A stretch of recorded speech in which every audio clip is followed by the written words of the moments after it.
Good afternoon, everyone. Welcome to 2025, and this is CSTGIA's key cybersecurity priorities for 2025, a call to action across all sectors. Thank you for your patience as we work to build 2025 cyber strong. So we're going to talk today about the fact that cybersecurity is still everyone's responsibility. And together we can build a safer digital future for 2025 and beyond.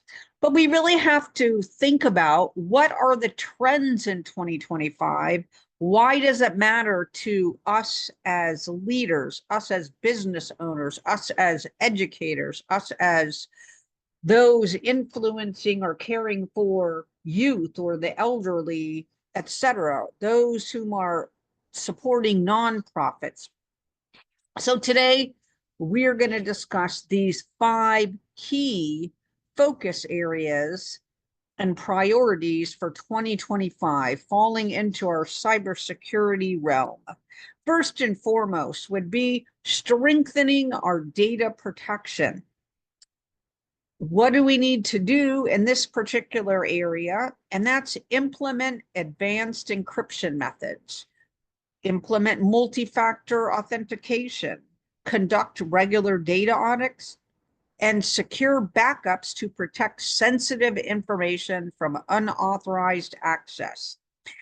We also typically need to develop and enforce data classification policies to ensure proper handling of critical data. You may be doing all, some, or none of those.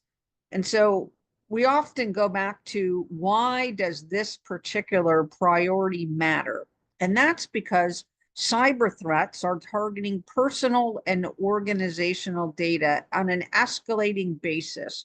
They are particularly focused on impacting women-owned business, academia, and small organizations that often have very limited cybersecurity resources. We also see targets from a minority-owned business and veteran-owned businesses or organizations. And so a single breach can lead to financial loss, reputational damage, and compromised stakeholder trust. An example would be to provide of how you, as a cybersecurity leader, practitioner, professional, consultant, one of the areas you could focus on is to provide small businesses and educational facilities with affordable, scalable solutions, like partnering on encrypted cloud storage for them and automated data backup systems to improve their resiliency against data breaches. It may be spinning them up on what multi-factor authentication is and the various solutions they can use to implement it. It also could be introducing them to some of the cybersecurity regulations, laws, etc., that and the NIST frameworks, depending on which one you choose to use, about the importance of regular data audits, etc. And so it's really a life cycle: awareness, engagement, implementation, assurance, and then back through the cycle for continuous improvement and or innovation.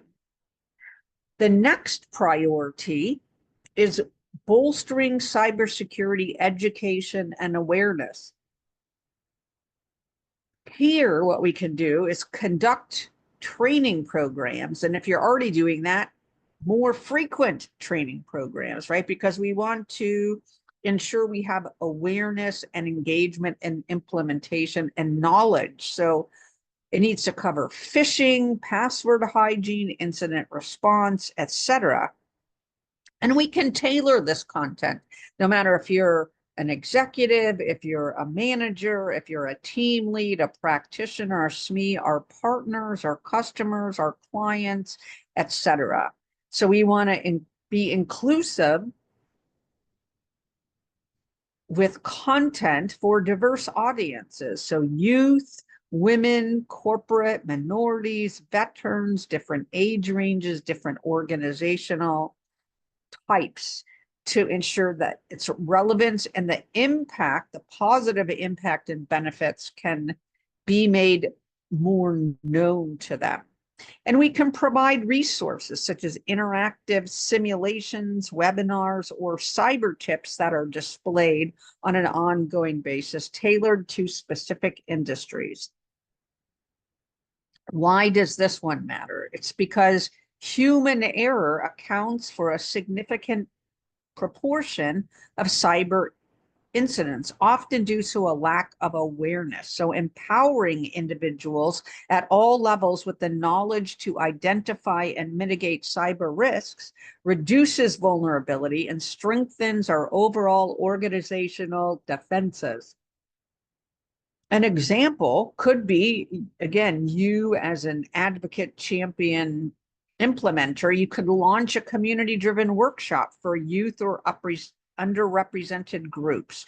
You can emphasize practical skills like recognizing phishing attempts and setting up secure passwords. You can encourage corporate leaders to champion cybersecurity awareness campaigns within your organizations.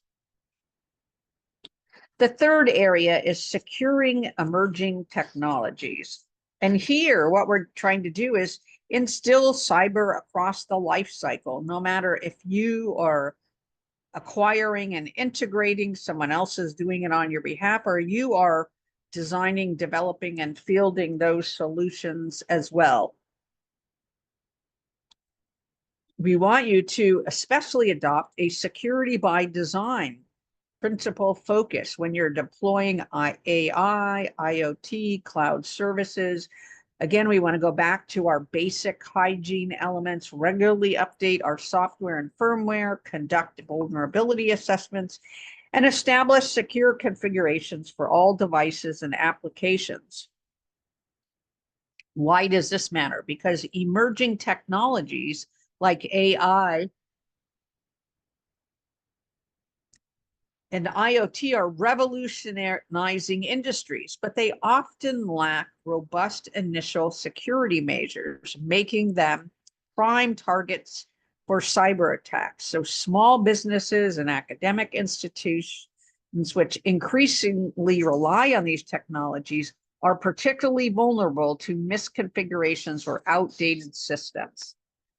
An example on how we can bolster this area is to collaborate with industry experts, and that may be you, to provide training and resources for small businesses on securing IoT devices and cloud environments.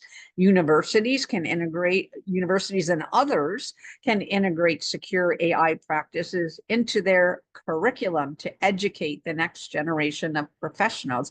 And you too can harness AI, no matter what size organization and no matter the type.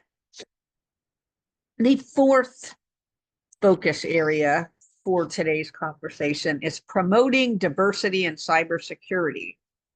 And so what can we do here? And that's to encourage initiatives that increase the participation of women, minorities, and underrepresented groups in cybersecurity roles, minorities, youth, etc. Right? We want to build a continuous pipeline of expertise through awareness, through education, through training, through certifications, through certificates, through apprenticeships, through elevation opportunities, to capture the flag, right? All of the various resources that we put into play across the various populations that we serve, and the career pathing that really helps bring to life how we're going to get someone from no knowledge in cybersecurity to being an expert. We can provide scholarships, mentorship programs, and career development opportunities focusing on breaking down barriers in this critical field. And why does this matter? Because a diverse workforce fosters innovation, it improves problem solving, and it enables unique perspectives to be brought to the table to address complex cyber challenges. Increasing diversity also helps bridge the talent gap in cybersecurity, ensuring a broader pool of skilled professionals to pull from.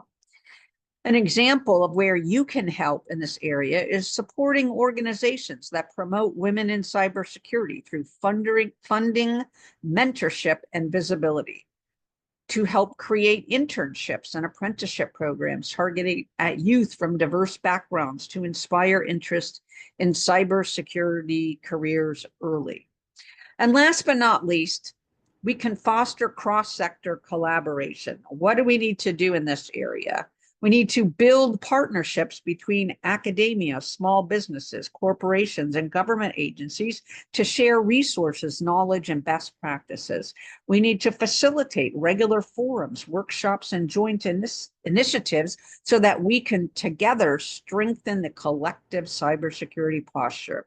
Why does this matter? Because cybersecurity threats are global and it affects all sectors, all organization types, no matter how small, medium, or large they may be, making it essential to adopt a unified approach. Collaboration helps organizations overcome resource gaps, improves incident response, and stays ahead of evolving threats by leveraging shared expertise and solutions. An example of this where you may be able to help others within the cybersecurity ecosystem is academic institutions can partner with small businesses to offer free or low-cost cybersecurity assessments, while corporations or larger types of entities can fund cybersecurity programs for those that are underrepresented or do not have the financial means to take on a certification or an academic program by themselves. Government agencies can establish grants for nonprofits and small businesses to implement stronger security measures. So altogether, these 5 key cybersecurity priorities for 2025 will, again, enable us to show and know and better respond to the fact that cybersecurity is everyone's responsibility, and only together can we build a safer digital future for 2025 and beyond.